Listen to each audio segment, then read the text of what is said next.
Show sponsored by Indigo Communications. I'm Peter Martin, Alan Ruff and Hugh MacDonald here with us for the show. Delighted that they could join us, and thank you to you for joining us on not only PLZ Soccer's YouTube channel, but of course downloading the app, listening to the podcast, and of course following us on the website and across all our social media. If you hit the subscribe button on PLZ Soccer's YouTube channel, you'll join the football family. It's uncensored, it's unbiased and unmatched, and it's absolutely free to watch for all the breaking news, the discussion, the opinion and the banter as well. So with that in mind, if you want to engage with us, you can, but don't forget to tell your friends to hit the subscribe button. Lots to talk about, including the World Cup, and as ever we've got the Fandex competition running and a chance for you, even at this stage, to get involved. It's absolutely free to play and you could win yourself some cash prizes.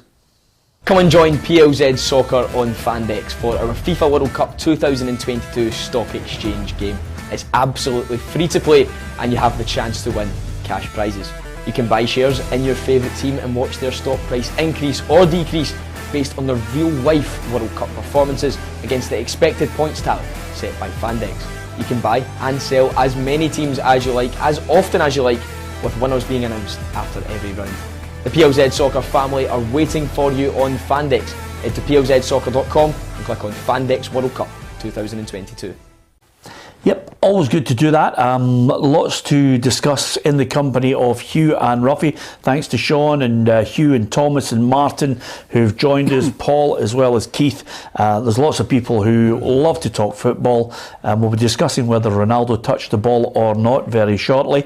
But first, Hugh, you were actually out there for the full week with your son. Yep. Did you enjoy that World Cup experience? Absolutely, no words, Peter. Absolutely no words. I think to myself, my son Alistair and his pal Andy went out, and to go out with your son to a World Cup, to see Brazil playing in a stadium like Lusail. We had 8 games, Peter, in 6 days. If you think I'm talking speed a wee bit croaky, I'm on my last legs here, but it was absolutely spectacular. I mean, we know it's been mired quite properly. There's been discussions about migrant workers, gay rights, women's rights as well. But it's the money they've put into the infrastructure, the way it looks, the way you're treated as a fan, it was absolutely spectacular. Yeah, it's a once in a lifetime, Ruffy. I've been lucky enough to go to a couple of World Cups and a European Championships as a fan and working as well. It's great. Yeah, it's one of my tick boxes. Obviously, I've been to them playing, but I'd love to go as a fan. I'd love to be travelling up to the ground and getting in with the supporters and seeing the game, without the pressure that goes with it. And I think it'd be great. It's a huge difference as well, Peter, in the culture now. I mean, there are bona fide kind of, strong fans for the team, but football now is becoming such a game for the middle and the upper middle classes. It was just like football tourists, who were supporting, would buy a Brazil shirt and go to a game, or buy an Argentina shirt or an Argentina flag. And as I said earlier, every ground had a FIFA merchandise store. Yeah. And it was literally, you were queued right down to the end to get into the merchandise store. What about the nature of the fans? There was a suggestion that there were some who were there who were obviously paid to be there. But I think there were, some of that. There was things like, you see the Davis Cup, Raphael, like the Stirling University people, chanting that. I think the organisers did have a wee course of people trying to build atmosphere. Yeah. But see if you went to a game with like Uruguay, South Korea, I was at that game. It was really strong on fans. I mean, you had the Uruguayan fans going crazy. And you do the South Koreans, they've got a different culture. They're more merry, yes, nice, jolly fans. And then Germany, Japan, the culture difference here where the Germans, that great football culture, loud in that. But the Japanese coming strongly to football culture, bringing their stuff, chanting Nippon. And as the game changed, bang, it went. Yeah, there's an awful lot of genuine fans. I mean, you just had to see that with the fan zones at night and the metros, you know. Yeah, we've had. I mean, I don't know how you feel about it. The general consensus from Ruffy and myself and the other pundits is there's been a few negative games. You know, and maybe the attitude of some countries to the way they want to approach certain games. It's maybe opening up now because in the second and the third final game, you know, it's win or bust. Aye, I think it's because to lose now really puts you behind the black ball. If you lose in the group stage, like you saw how near Argentina could have been out before the first week was up. I mean, they lost unexpectedly the first game. Now, if Mexico had beat Argentina, that was them home. Germany, if they don't equalise the other night there against Spain, that's them home. So you can see the bonus of, or the absolute necessity to get something out of the first game. I was really lucky, Peter. Out of the 8 games I only saw one near 0-0. That was Uruguay and South Korea. Yeah. And it was a decent game. It was a decent game in that you were watching the... If you're a football obsessive, it's very hard not to have a bad because you're watching Uruguay and South Korea, and a man of my age, and you're going... Maybe the last time you'll see Suarez, definitely the last time you'll see Suarez and Cavani in the World Cup, probably go down as well. You look at the South Koreans to see how they're coming through. We always just know they've got this tremendous superstar and so on, but how good are the rest of the team, etc., etc. So there's always something interesting, but that was only 0-0 game I saw. I saw some really terrific games. Yeah, I wonder if because of the nature of maybe we are very insular in the UK because we're dominated by an agenda that tends to gather pace, and there's a real negativity around the World Cup. I wonder if there will be that tipping point where people say, okay, they've been absolutely battered, and rightly so, for all the negativity, but here's the positive aspect of it. Do you think that will shine through at any point, or is it, I don't know. just lost in it all? I think it may be lost in it all. I think they're so far bought into the negative stuff. I mean, I saw a piece the other day there where somebody was going on about the manufactured atmosphere at stadiums, and yes, there is an element of that, there's no doubt about it. But as I say, I went 8 games, and the atmosphere in a lot of them was nothing to be being manufactured. If you're watching Serbia, versus Brazil, they've got core support, so you can't manufacture. You're walking past them, they're really strong. The other ones, people say, oh, but you had to queue to get onto... Look at the way you had to queue to go onto the subway back at the time. I mean, these people never been to a big full match in Britain. Yeah. Do you think you come out of Man United's ground and say, oh, there's a tram, that's me back into the town? Yeah. I always think there's a problem with that. I'm so glad I do this. I'm not trying to be pious or sanctimonious, but as you know, I go to games and I pay into games. Yeah. I'm still a fan. I don't just go to games as a press guy.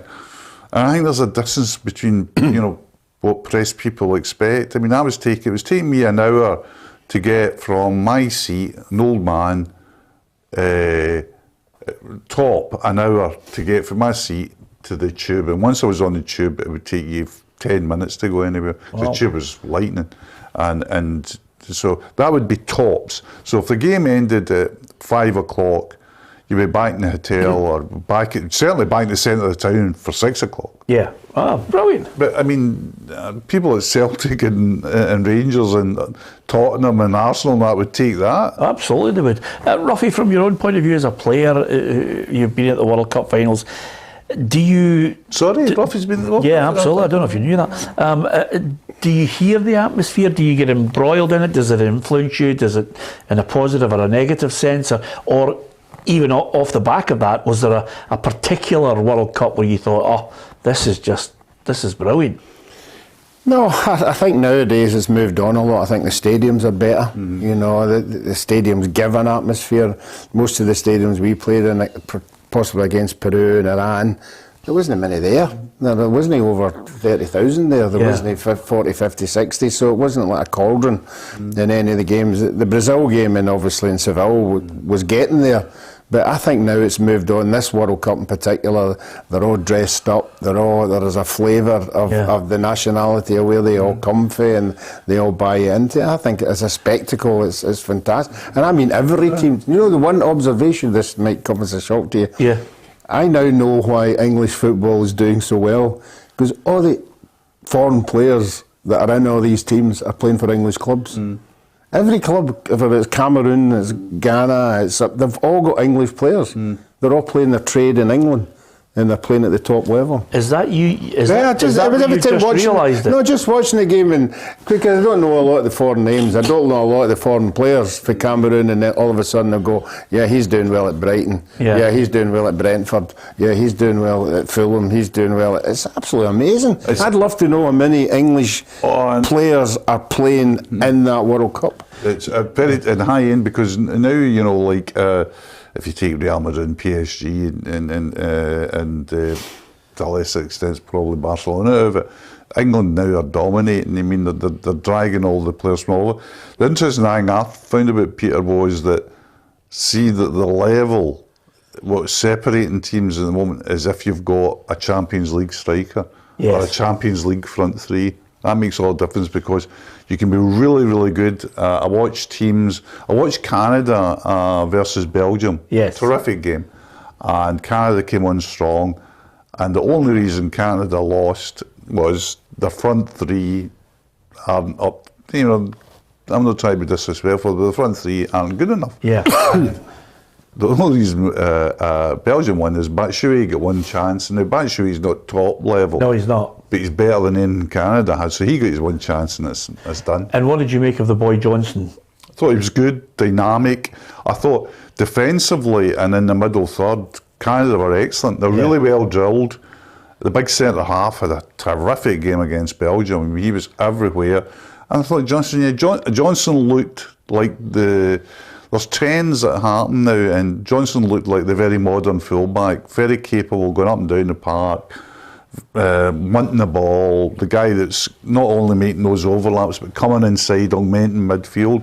There's certain trends that you saw in every game, you know, and possession being on, but Johnson was apparently he's a star in the mix zone as well, Peter, which is good news if he comes to Celtic. Yeah, well, if he gets to the mix zone. Okay, thanks to so many of you who are joining us. Philip says he hopes the Gers bring in Kevin Thompson. We're going to be talking Rangers very shortly. Hi there from Carnoustie, says Stuart as well. And I think a lot of people asking, can you drink as a fan? As Hugh has mentioned there, I think later on you can in some fan zones as well. But I think you need to be on the ground to get, as Hugh has mentioned, the inside track on what is really happening rather than this bland overview at times. Yeah, on drinking, you can, all hotels, you can drink all day in hotels. You've got there's sports bars in all hotels, and they've got the games on. You can't, the fan zone, you can't drink until 7 o'clock when the sun goes down. Yeah. When the sun goes down, you can drink in the fan zone. I never went to the fan zones. Ali and Andy went, and they thought it was superb. They loved it. Yeah. You know, if we had an afternoon game, they'd go to the fans at night, and if we had a game that finished, the games were like 1, 4 and 7, then 10 our time. So if they had a 7 o'clock game, they would be out at the stadium by 9. They'd be back at the fan zone for 10 to watch the 10 o'clock game. Yeah. And they could have a couple of pints, and that's what they did. And old Shug toddled his weary way back to I'll Hit Me Apartments. Yeah. And had a cup of tea. Brilliant. Listen, it's great that you got the experience, absolutely top drawer. There are some good games to look forward to, certainly tonight. Iran versus USA starts at the same time as Wales versus England. And of course, everybody wondering whether Gareth Bale's going to step up for Wales and produce a little bit of magic that may well take them into or onto a momentous victory. He's certainly up for it, that's for sure.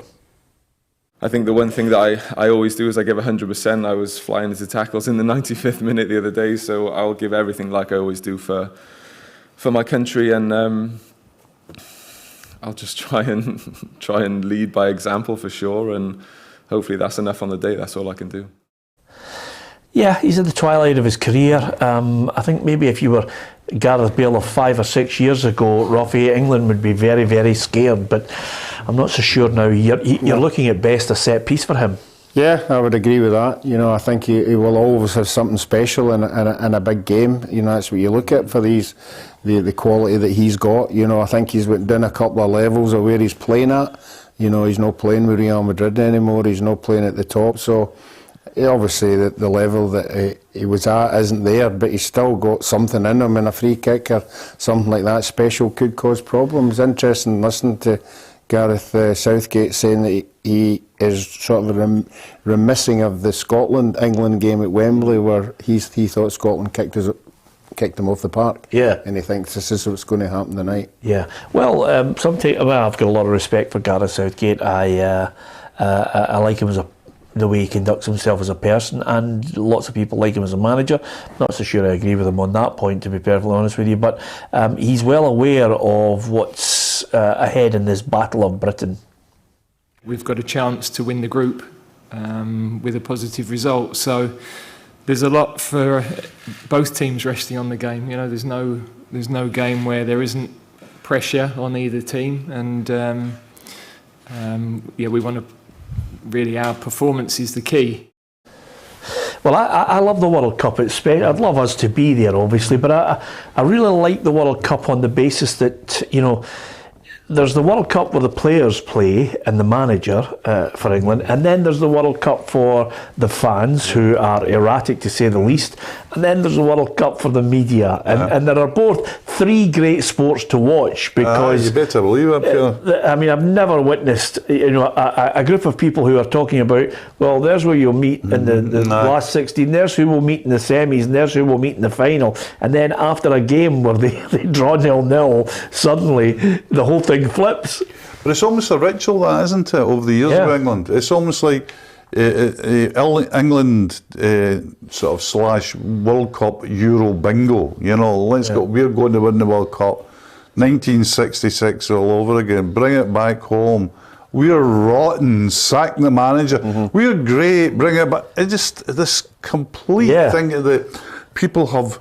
I mean, if you don't, even limited amounts about football, you know that USA was going to cause England a problem. Yeah. Very well drilled, good players, where they would maybe cause them a huge problem. Again, as we referred to earlier, nobody tremendous up. Pulisic is decent, hit the bar, good player, Champions League winner, but nobody to back him up, so they're going to be a little bit there.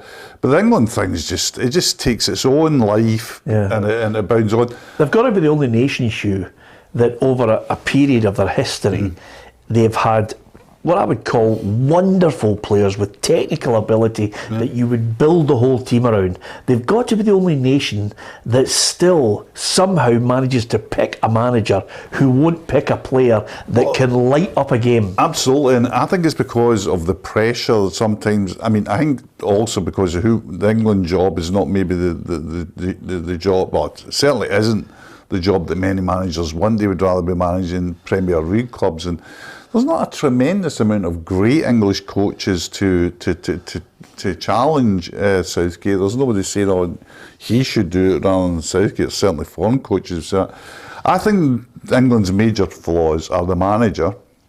I don't think he's good enough. I think he's a nice guy and all that, but I don't think he's good enough as a manager, strong enough. The goalkeeper, I don't think he's good enough or strong enough. In the central defence. When you throw that in, the best players, you know, the guy I would be putting down every day of the week and twice on Tuesdays in the team is Foden. Yeah. I think Foden has a capacity to be one of the best young players at the tournament. Yeah. You know, I put him in with Musiala and not quite an Mbappe. Yeah. God forfend. Musiala's been good. Musiala's been terrific, Peter. Yeah. But I think Foden's got the ability to be terrific as well. And I think if England's... If he was Spanish, he'd be playing with Gavi and Pedri right now. Exactly. But this is the problem with it, Ruffy. You know, you get those special players down through the years. I always think of Glenn Hoddle. Build a team around him. Let's get 2 or 3 water carriers and let him start picking the passes. They're talking about dropping Bellingham tonight, which would be an absolute, and putting in Jordan Henderson. It's an absolute disgrace, not just for this game, it's a disgrace, but for the development of the player. I know Bellingham didn't play well against USA, but there's a reason for that, because USA targeted him. Yeah. But even for Bellingham, you know this, Ruffy, as well. Did Souness and Dalglish play a great game every time for Scotland? Did young players coming in, you would have watched them from the back, you'd have seen players that say, they had a bad game, but they're not going to get dropped, they're going to keep on going. This is a bit of course, I think it's a sign of a good manager who knows, the depth of the player that you're talking about leaving out, and sometimes they do get it wrong. Sometimes it's drastically wrong, I think there was a couple of times when we played, I think Big Jock left out Kenny Dalglish, and I still can't to this day remember why that was the reason. I think Jock left out Danny McGrain at one point. And Graham was spared in Mexico. Yeah, 86. Yeah, you're right. Lots of people offering their tuppence worth on World Cup and domestic issues. We'll be talking about Michael Beale shortly, and of course Celtic and the Edinburgh Derby, Hearts and Hibs, some of the Scottish Cup teams. Is your favourite team got a mouth-watering draw? We'll be discussing that as well.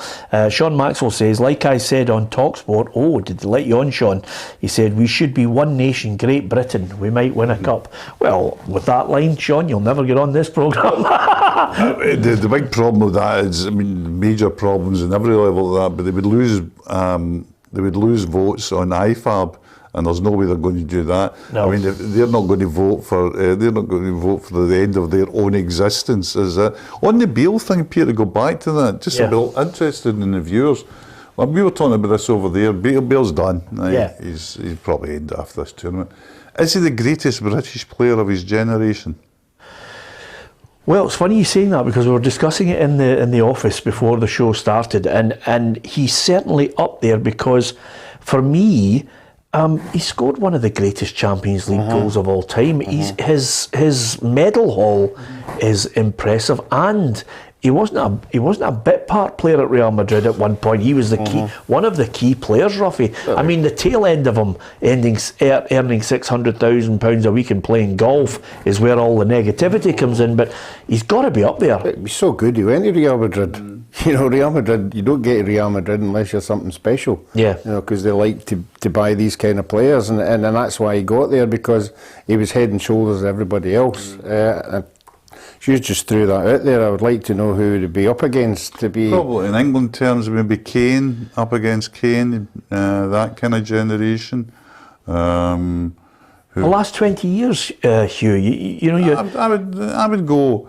Yeah, I think. If you look at what has he won Champions League, 4 or 5 Champions Leagues, something like that. Well, that's exactly what I'm just looking here for his honours, just to see the type of thing that he's managed to bag along the way, and he's got a runners-up medal with Tottenham, but he's got 3 Liga in Spain, Copa del Rey, the Super Cup in Spain. Then he's got 5 Champions League medals.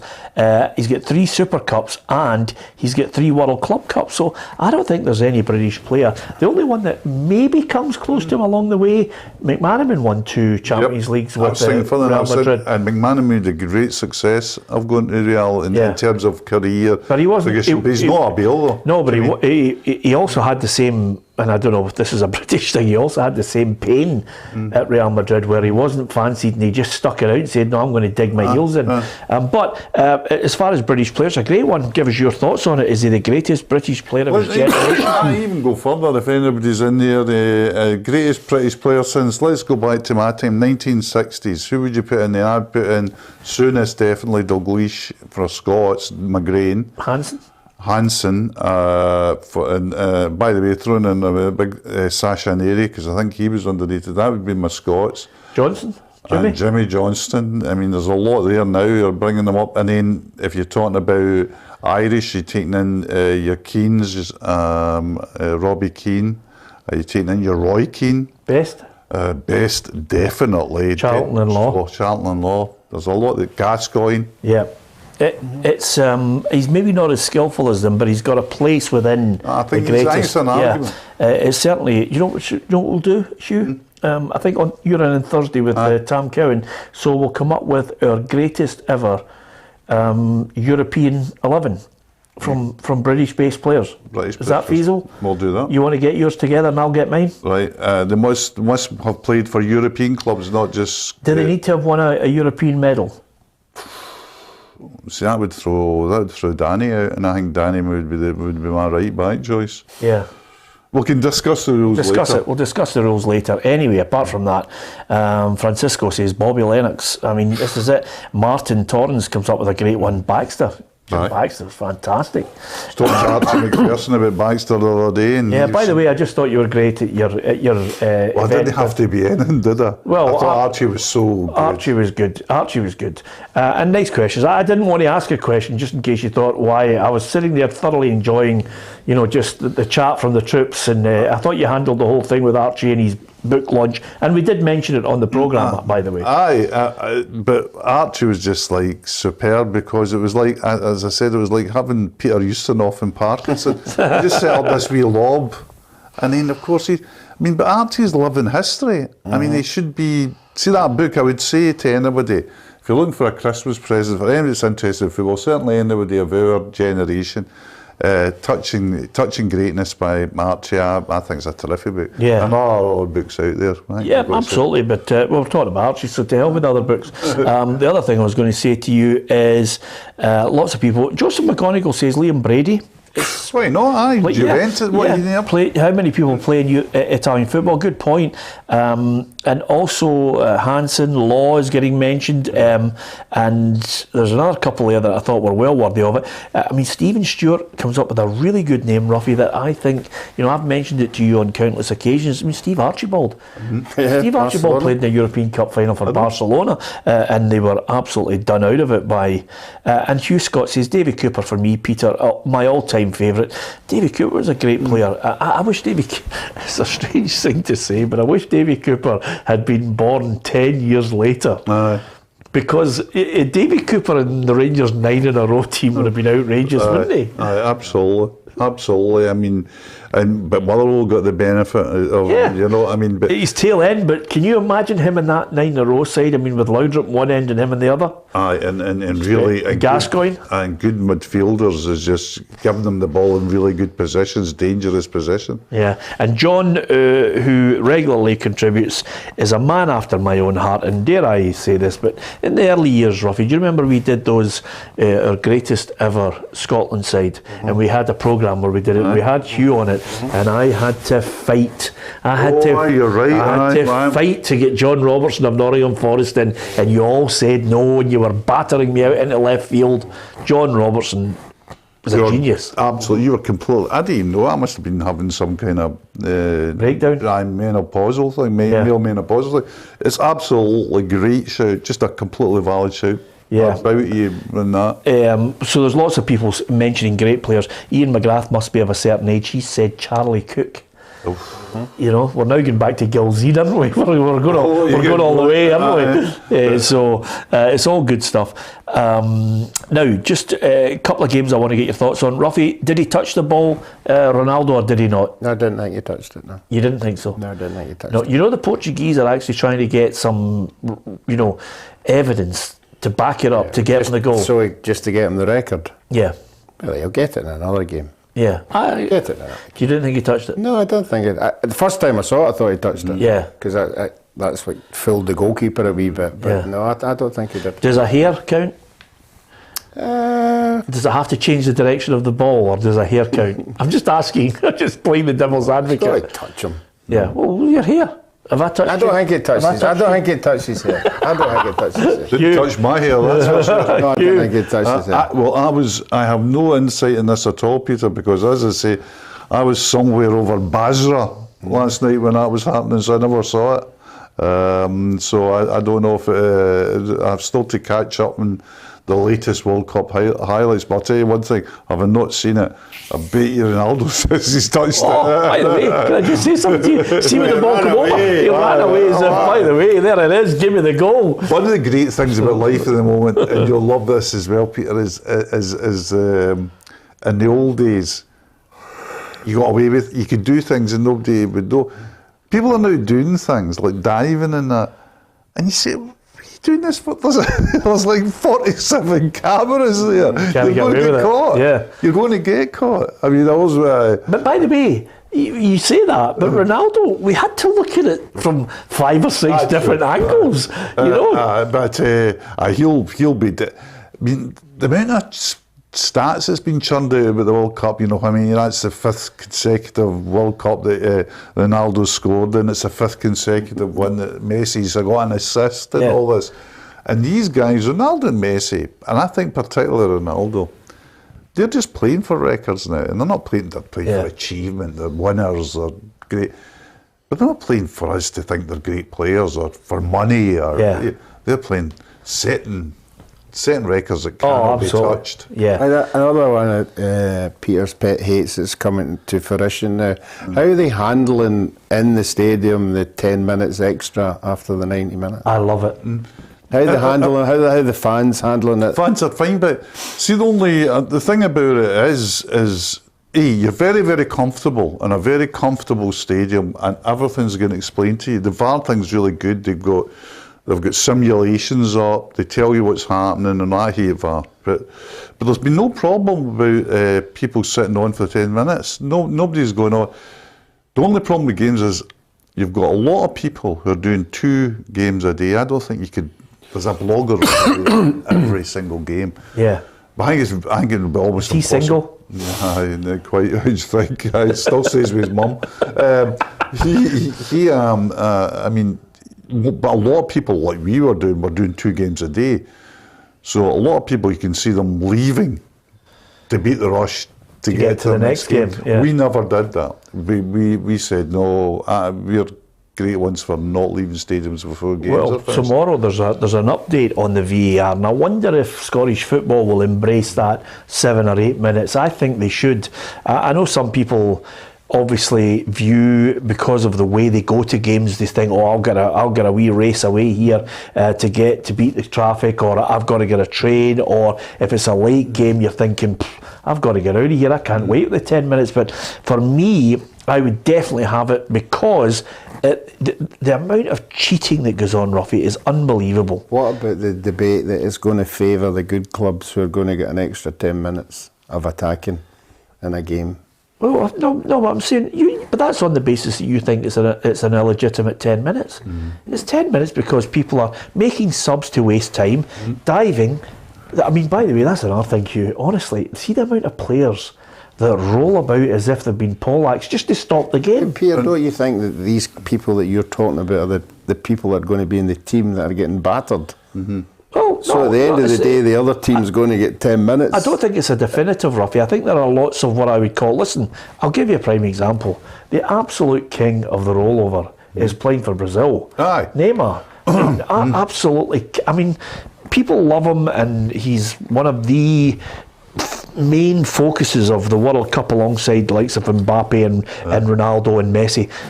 I'm not a fan of him. He does my head in. Well, I tell you, I was at the game, and 2 things that really interest me, because we were there early, you can imagine. Brazil World Cup with your son. I mean, we set out at dawn to get to it, so we were there as soon as the gates opened and sitting there. And seeing the warm-up, he comes out, whether by design or accident, but I think by design, he comes out after the players. I can't believe that. And takes it, and then he runs over to the fans and takes his bow before he warms up. Yeah. The second thing I think about him as well was Brazil were, in my opinion, undoubtedly a better team when he went off for 2 reasons. One, because of his kind of preeminence in the team, he demands the ball in the areas where there's better options, and people are saying, just give it him. Just give it him. And the other thing is, Brazil, like Spain at the best, is the way they move the ball. It's just like, what happened there? 4 passes. Quick. When he takes it, he likes to say, I've got the ball. Yeah, and do you know what he also does, Hugh? He takes another touch to wait and see if he can get the foul, because he knows it's coming. You know? See, by the way, one of the great things is anybody, we're going to, and a player that people don't talk about much, as they should, and this includes me, but Busquets, this will be Busquets' last World Cup. Yeah. And Peter, to be there to watch Busquets the other night there, I said to Raleigh, and I were talking with Andy, he says, if he does, he must do something wrong sometime. Probably not at this World Cup, but sometime in his career he'll make a bad pass, or he'll not make the right pass, or but on the 10 minutes, here's the thing. I think it might come down, because people realise they'll not get away with it, so they'll just say, and then by natural causes, if you're hitting time wasting by those sanctions, which I think is bang on, people say, well, it's not worth doing it. You know, goalie will say, well, I've just got to take this kick off because the guy's just going to put the time on. Yeah, I'm absolutely. Hugh Scott says, Peter, they did the snickometer, which is obviously the cricket as well, on ITV today, and it showed that he didn't touch it. Well, Hugh, I'm with you on that, and lots of people have said he never touched the ball as well. And Francisco says, Neymar will never be classed as a great. He's more cheat than class. Francisco, I don't know if I'm calling him a cheat, but he annoys me. He's not what I would call a world-class player who wants to actually go and say, I am going to not only entertain you, I'm a danger, I can win the game, and I'll give you that World Cup moment to die for. He's not the man. Mbappe's the man for me. Yeah, absolutely. Okay, you can give us your thoughts on that from the World Cup. A couple of things I really want to get your thoughts on, Ruffy. This is an interesting one that we should have paid heed to yesterday in greater detail. Heading of the ball, the reduction in the heading of the ball pre and post match.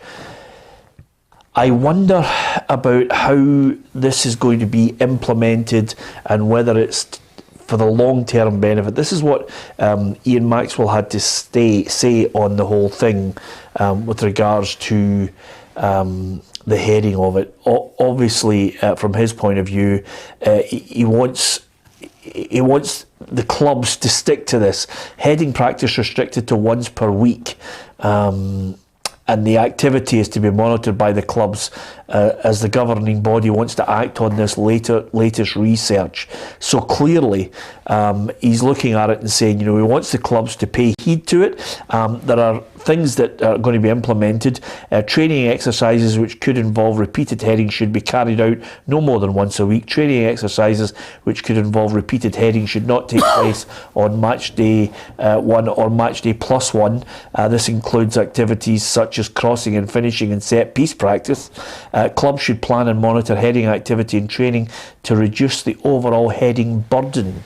Now, give us your thoughts. Well, you do most of your work during the week, Monday to Thursday. Now, you do most of your set pieces and your defending free kicks and corners and all that. And a Friday's more of a day before a game's more of a relaxing days, wee short sprints. It's maybe going through the tactical side of it. So I don't think it's a problem. No head on the ball before a game. And after a game, I mean, why are they going to be head on the ball after the game? Probably the day off the next day.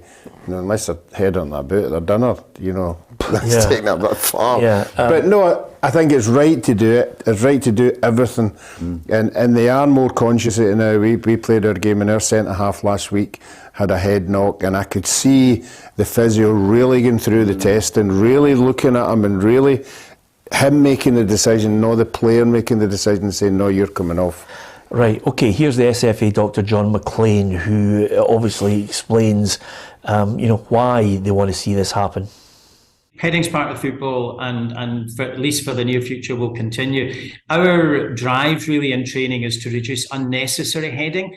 So we're not saying that coaches can't do heading drills. We're not saying that they can't do them when they're practicing set pieces. We're looking to reduce unnecessary heading. So limit it to heading that's part of that coaching process, part of what the coach wants to get over. And as you know, we've asked in the guidelines for heading practice not to be in match day -1 and match day +1, so that we can reduce the amount of heading that will take place in that 48-hour period around a match.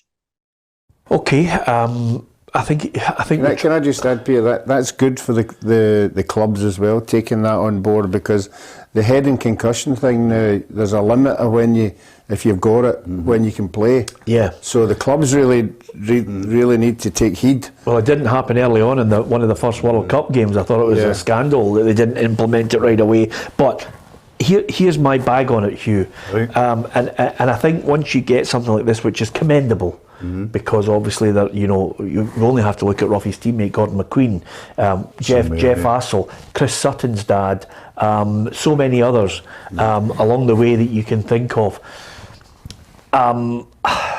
Will it reduce it overall? Because the studies suggest that if you are a professional footballer at that level and you're heading the ball, even though the balls are not as heavy as they once were, but you increase the percentage of your chance. I think it's 4 times. Yeah. So with that in mind, will this make an impact, or is it just, is it posturing in a way to be seen to be trying to do something? Because at the end of the day, the one thing that I think a lot of the mums and dads and families have looked at when people have dementia is quite simply there's no care afterwards. And I think that football will follow the NFL, which is basically, by the way, you want to play football, sign this waiver. You know the risks. You want to go into a Formula 1 car, you could hit the wall, sign here.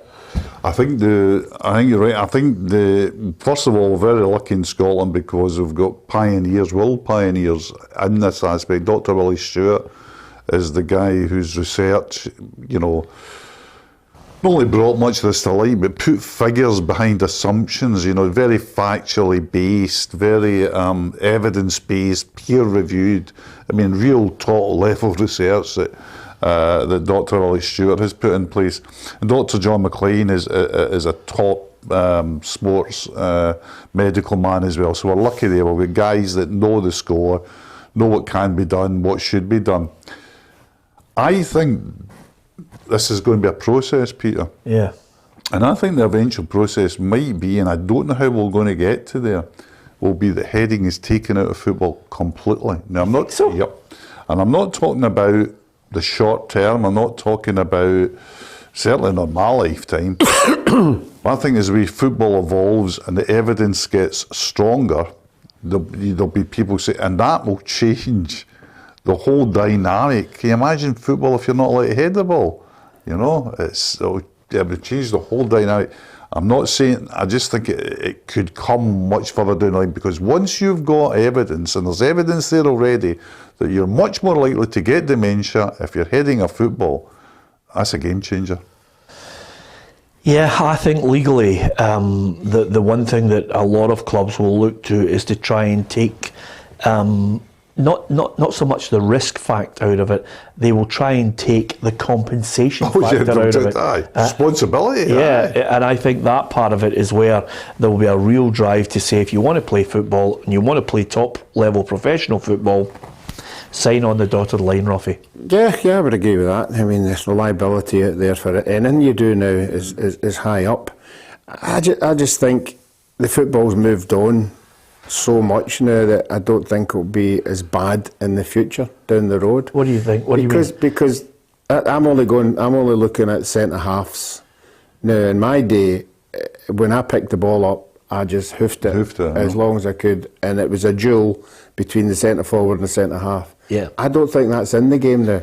It's not in the game because it's all getting built up for the back. It's all getting through the channel. I'm not saying it's still not going to happen. I think you're talking percentages, Rob. Yeah, I think it's if you're a centre half or a centre forward. How many times you head the ball? How many is going to be? Look at Billy McNeil. Well, Billy would head the ball every goalkeeper's kick out. Yeah. He would challenge for the ball every. Yeah. And every set piece, he would be asked to head, whether it be offensive or defensive. And Gordon McQueen. And the other thing you've got to take into account, when a centre half and a centre forward got ahead of the ball, there's clash. Yeah, absolutely. There's head clashes. It can't just be the ball all the time. It must be the bangs and bangs and bangs. I agree with you on that. I mean, I'd like to see research done now, because if we'd be able to do it, you could get a 90 minutes, because there'll be games that are filmed. Get 90 minutes of a Celtic Rangers game from the 60s, 70s, 80s, and say a Celtic Rangers, it could be any teams, and do research. And because one of the things I notice in football now is I've watched football 8 different decades, Peter, that you're sitting at matches now and the ball has very rarely been hit long, never mind high.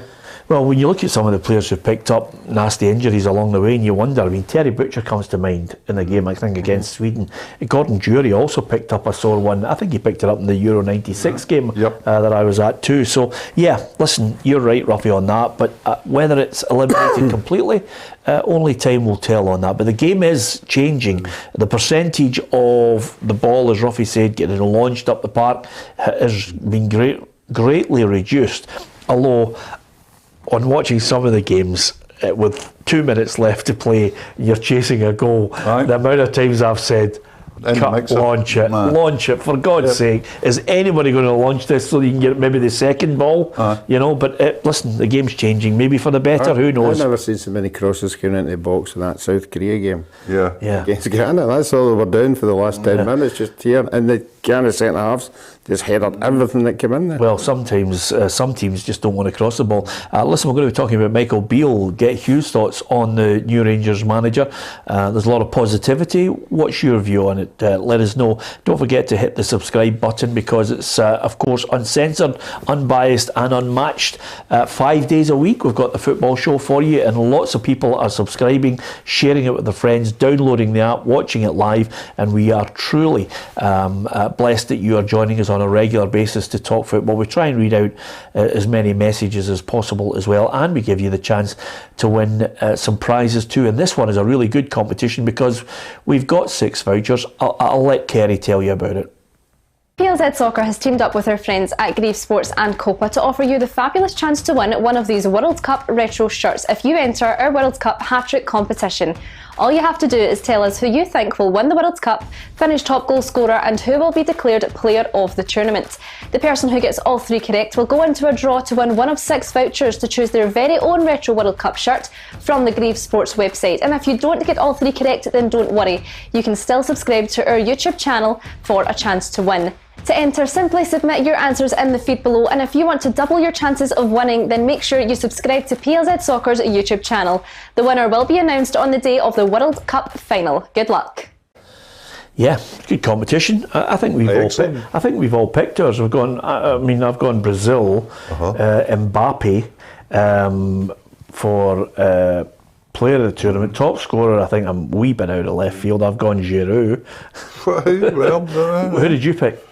I haven't. Well, I would go Brazil to win it. Mbappe to be best player, and if Mbappe's best player, I think he'll be top goal scorer.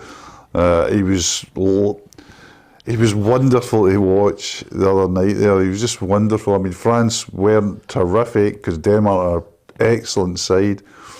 But Pierre, every time he gets the ball, he just like ignites the crowd. It's just that, see in football, there's nothing as just dramatically game changing as pace, isn't there? See somebody just getting a guy go, crowd going, just moving past him. He's a physical specimen. So I think I'll go for Mbappe. Ruffy, where were you? You know me, I'm chopping and changing all the time. I started with Argentina, and then I was so impressed with Spain, I jumped to Spain, but I sort of jumped again to France. Yeah.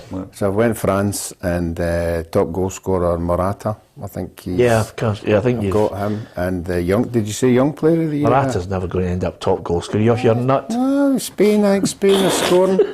Spain, he's up at 3. He's got 3 now. So, you never know. I think Spain might go quite far. Give me your condescending face. I just want to get it right just in case Morata ends up top goal scorer. I can't see it. Anyway, Michael Beale, new Rangers manager. We found that out yesterday, and he's in. What can we expect? Adam Binney has had a look at the man. With Michael Beale announced as the new Rangers manager, here are 5 tactical tweaks we can expect at Ibrox. Attacking fullbacks. At QPR, Beale loved to play with attacking fullbacks who occupy advanced areas of the pitch.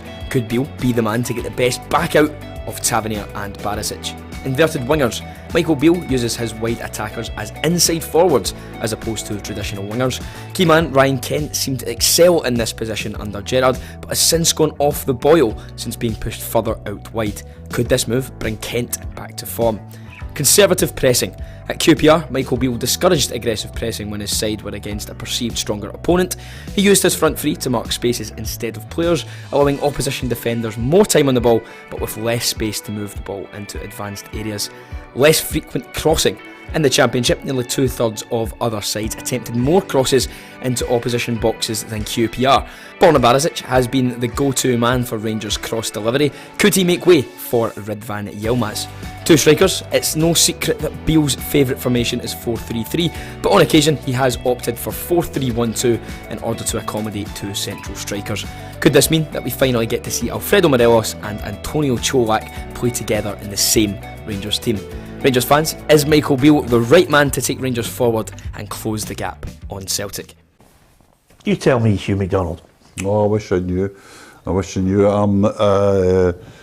As I said earlier, I mean, I thought Van Bronckhorst was an excellent choice for Rangers. In a year on, he's out. He's in and out. All you can do with Michael Beale is look at the evidence, and the evidence is he's an excellent coach who knows Rangers and Scottish football. He's got that, so that's a solid points for him. But at the moment, he's still got the downside. I mean, I read Van Bronckhorst's statement when I was at the World Cup, and I thought the sentence that what he was talking about, I was working under difficult circumstances, was a telling one. Yeah. And well, what circumstances will Michael Beale be working under? Because that is what matters. Because you can have the greatest managers in the world, but he'll have to have resources. We know it's a squad that is, I mean, in transition, as they say, it's a squad that's going to come to the end of the season and have to be completely dismantled. Well, hang fire on that, because you might say that. We might agree with you on that. We'll also offer our opinion on it, but this is what Michael Beale had to say about the team he's inherited. I want to mention Steven Gerrard because he's a great friend. The reason I'm back here now is because he brought me to the club in the first instance. Gio then came in and won a cup and got to a European final, which was an unbelievable achievement. He took us all on that journey as fans of the club. As followers of the club, he greatly excited us all. There are a number of players here who were on both these journeys. In the last 18 months, we've won a league unbeaten, we've won a Scottish Cup, and we've also played in the Europa League final. So this group of players, in my eyes, are winners. It's important we continue to win moving forward. Now, it depends on what way you take that. If that means that Michael Beale is going to continue with the same squad, then he's buying into them. If that means Michael Beale is buying into them right now because he doesn't have a lot of money to change it, that's another aspect. It's open to debate. You can spin it any way you want. The proof will be when we actually watch and see what Michael Beale does over the next few months, Ruffy. Yeah, and that'll be the way the supporters will judge him. The first thing I think he's got to do is he's got to make a decision in the two big ones. You know, are they going to stay or are they going to go? Yeah. And I think the Morelos supporters, and Kidd. yeah, I think the supporters will be looking at them. And is that going to be a major decision he's going to make? He needs to get the players that are injured, the big players that are out, Golson and that, he needs them back. But he also needs to add. He needs to get money from somewhere, you know. And I think the reason that Gio never got the money, I think we all debated it, that the money wasn't there because they had to pay back all the loans that they had. And that's a footballing decision that you've got to make. But if you get into that deal, you've got to replay it. Yeah. So he'll know exactly at this moment in time. He's been in there, he's signed his 3.5 year. He'll have asked the question, how much have I got in January? Yep. And they'll either say to them, well, you need to get rid of one of they two, or you need to get rid of the two of them to start to rebuild. Yeah. Or there is a pot there that we've kept to give you. If Michael Beale can get a trick out of the squad in the way it's playing at the moment, then that's his first major plus. Yep. Because that's what he's got to do first and foremost. And he's mentioned that he wants them to play with that intensity, he wants them to be on the front foot. So that's a positive for Rangers fans. I think a lot of Rangers fans were, I mean, certainly on the evidence that I watched it against St Mirren, Hugh, they were turgid. And they were against St Johnstone as well. And apparently, in the game I didn't see against Dundee and what I continue to call the League Cup, they were very poor in that as well. His problem is, no matter how much people, much rhetoric, and I'm not complaining about Michael Beale coming out and making that statement. People have got to make statements, but The basic thing about it is, if you go into that club now and you listen to supporters and what they're talking about, and Andy, who's over in Brazil with me, season ticket holder there, Rangers, he'll tell you there's problems that nobody can argue with. They're going to need a new goalkeeper. Yep. They're going to need another centre half. They're going to need somebody up front. They're going to need a new wide man. There's things that they just need. You know, there's no, and that is before you say, that's before you say, well, he's leaving, or this one's leaving, or this one's saying, or can we renegotiate? There's things at this precise moment that aren't good enough there. Yep. So he's got to have it changed. He needs new personnel, and any idea that, yes, he can re-galvanise it and improve performances, but any idea that this Rangers squad is, he can take this and go in it, it's daft.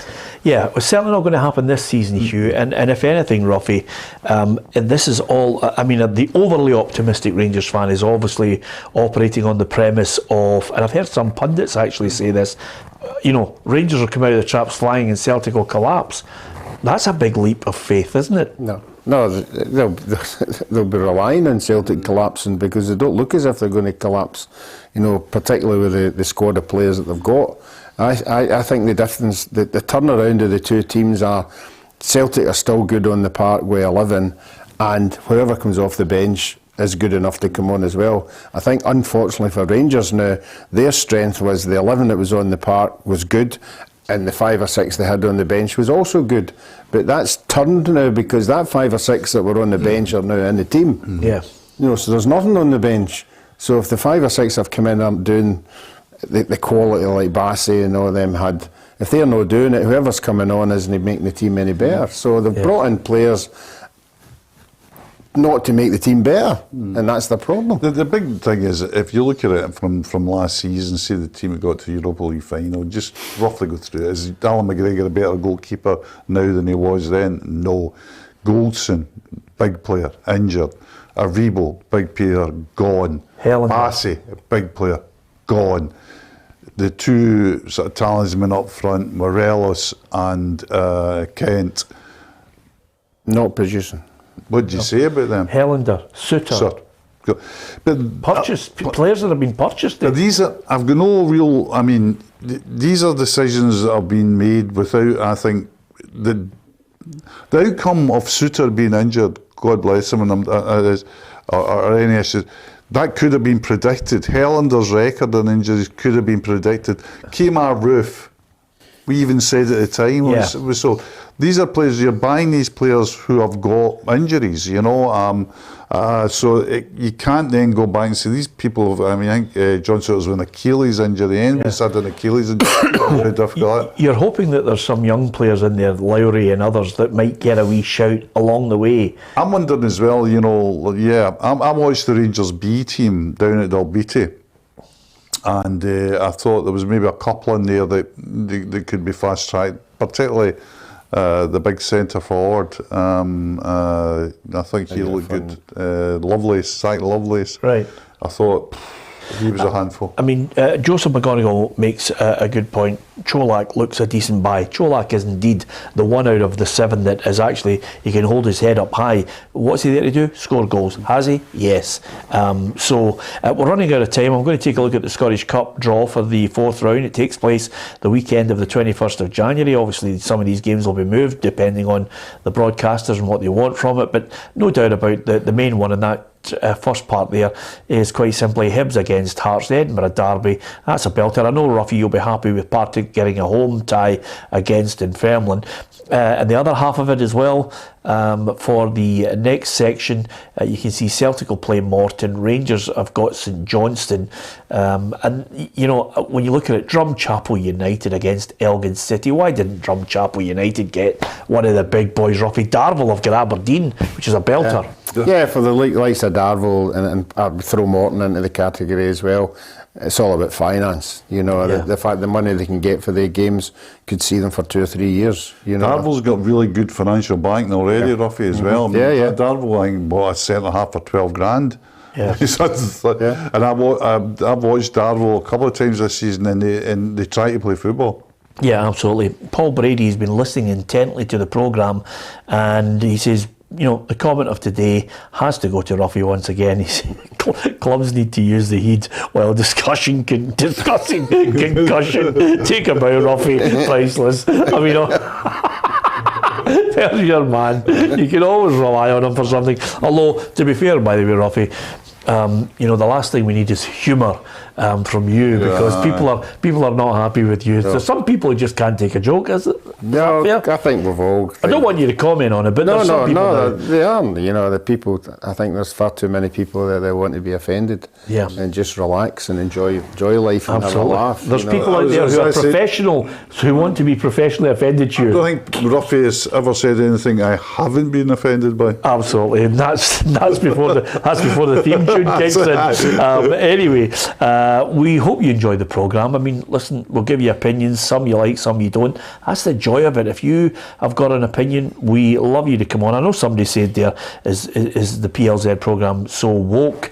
You know, where we're being. I think a little sensitive to things. We're not. We'll offer you an opinion. There's a line between, you know, decency and then downright abuse, which we take a strong stance on. Hi to Chris Fraser, who says, PLZ, thank you from Houston, Texas. Chris, we're absolutely delighted that you've joined us. There's so many people from right across near and far who are joining us on the programme, and we're absolutely delighted. I wonder if Houston, Texas is as warm as... I'll tell you one, it's as warm, it'll be as warm as Qatar, and I'll tell you a thing, it will keep you in mind for the next World Cup. Bed and breakfast. We need Hugh. That is a fantastic line. Yeah, Chris, stay in touch, will you? It's as simple as that. I hope you've enjoyed the programme. Hit the subscribe button if you can. Download the app, and you can actually watch the programme on your phone or your tablet as well. But lots of people actually just put the big screen up on PLZ Soccer's YouTube channel, and they join us regularly. But if you download the app, you'll get all the breaking stories, and it's on the website too. Thank you very much to Hugh MacDonald. Great to have him back so soon after Qatar. And Ruffy, and from myself, Peter Martin, we will see you tomorrow.